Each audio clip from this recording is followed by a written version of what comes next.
One season after making it to the national championship, it was a 5-7 year, not even making it to a bowl game for TCU last year. But I think they're going to bounce back in 2024. I really do. I think if you look back at last season and how close they were in a lot of games, those games could have gone the other way. And you look at just the overall roster talent, it's still there. This is one of the most talented rosters in the Big 12. And they have some experience coming back. Before we get to the game-by-game predictions, let's just kind of break it down. First, on the offensive side, Josh Hoover back at quarterback, solid. Can he take that next step and be one of the better quarterbacks in the Big 12? We'll see. Really like the receivers they have around him. This is definitely one of the top groups at the wide receiver position in the Big 12. Running back room is okay. Offensive line is okay. Those are areas where I think they could be better. And then on defense, really pretty solid across the board. I don't know that they're elite anywhere, but not really bad anywhere. So this is going to be a very solid team, and I think people may be sleeping on them a little bit in 2024. Again, I think that you look at that 5-7 record, but you don't look at how close they were to being maybe 9-3 last season. So let's go right into it here. First, Vegas, and Vegas sees this as well. You see the over/under is at 7.5, so they're expecting a bounce back. 7-5 or 8-4, the most likely scenario here for TCU, and I think that's pretty fair. They'll start with Stanford on the road, August 30th.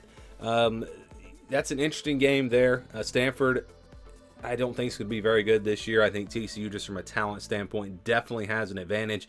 But it is game one of the season. They are on the road, traveling out west. So this one might be pretty close. I don't think it'll be a blowout. But, yeah, I don't see TCU losing this game. I just think they're too talented overall.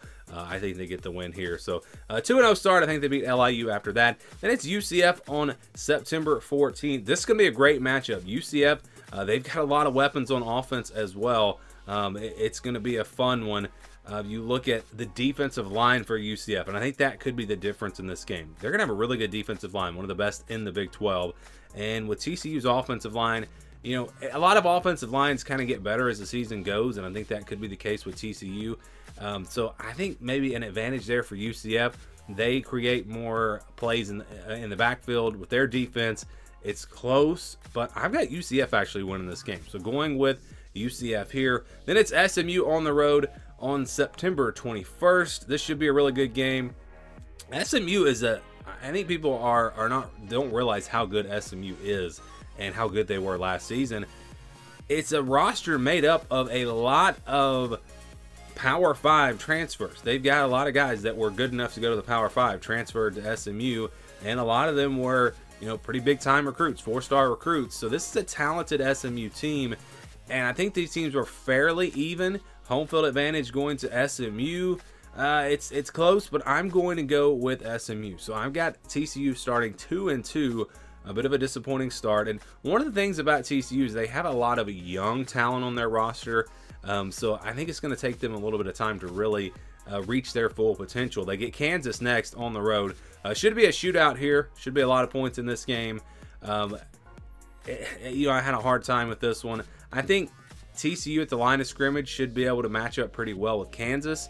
And it's just kind of a gut feeling. I think TCU knocks off Kansas in a close game. So I'm going at TCU here. And again, you could very easily switch UCF and Kansas. And that's what I would do most years. I would say, all right, they're going to play UCF at home. They'll win that. They'll play Kansas on the road. They'll lose that game.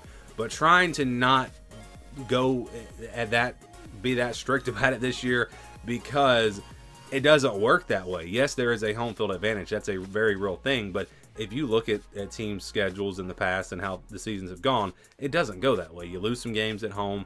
You win some games on the road. That's just how it goes. But anyways, they play Houston next on October 4th. That'll be a Friday night game. I think they should be rocking for that game. It's one that TCU really, at this point, they're really going to need this win. I think Houston's a little bit underrated. Willie Fritz is a great coach. I think he's going to come in there and do a pretty good job right away. But overall, TCU is the better team playing at home. Again, Friday night, I've got TCU getting this one. Tough game coming up next at Utah. They get a bye week to prepare, but still, actually, they'll have a bye week plus an extra day. So a lot of time to prepare for this game. But Utah in the trenches is just going to be a better team. Overall, more physical team. I just think Utah is the better team here, and it's kind of a tough matchup for TCU. So going with the Utes in this one. Next, you've got Texas Tech on October 26th. So I mentioned about the talent of TCU and the young talent. If you look back the last couple of years, TCU and Texas Tech have been 1 and 2 in recruiting. So these teams both have a lot of young talent on the roster. And Texas Tech, I think their starters are actually maybe a little bit better than TCU. TCU might have a little bit more depth, but again, both teams going to have a lot of young players that'll step up by this point. I think this is a really good game, but I think, after a physical game against Utah, TCU comes in maybe a little beat up, and Texas Tech is able to knock them off. So that drops them to 4-4. They play Baylor the next week on November 2nd on the road. Should be a pretty good game here, playing them on the road. I just think TCU is the better team.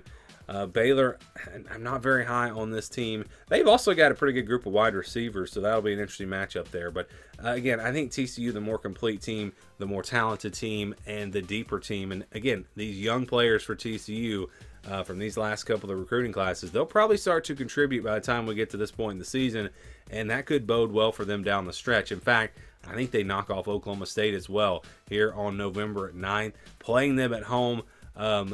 It's going to be a good game. I think Oklahoma State, yeah, they're the better team, but it's just one of those where I feel like TCU is going to get a couple of big wins. And I'm going to say they knock off Oklahoma State, and then they get Arizona the next week. They get a bye week before Arizona. That'll be big. Arizona going to have a very good offense, and it's going to be a tough offense to stop. I think this is going to be more of a high-scoring game. But like I said, I think TCU is going to hit their stride. An offensive line that'll come together, some young players that'll step up. I think this team's going to be really good to close out the season. And I think they knock off Arizona, get to 7-4, and then they finish up with Cincinnati on November 30th on the road.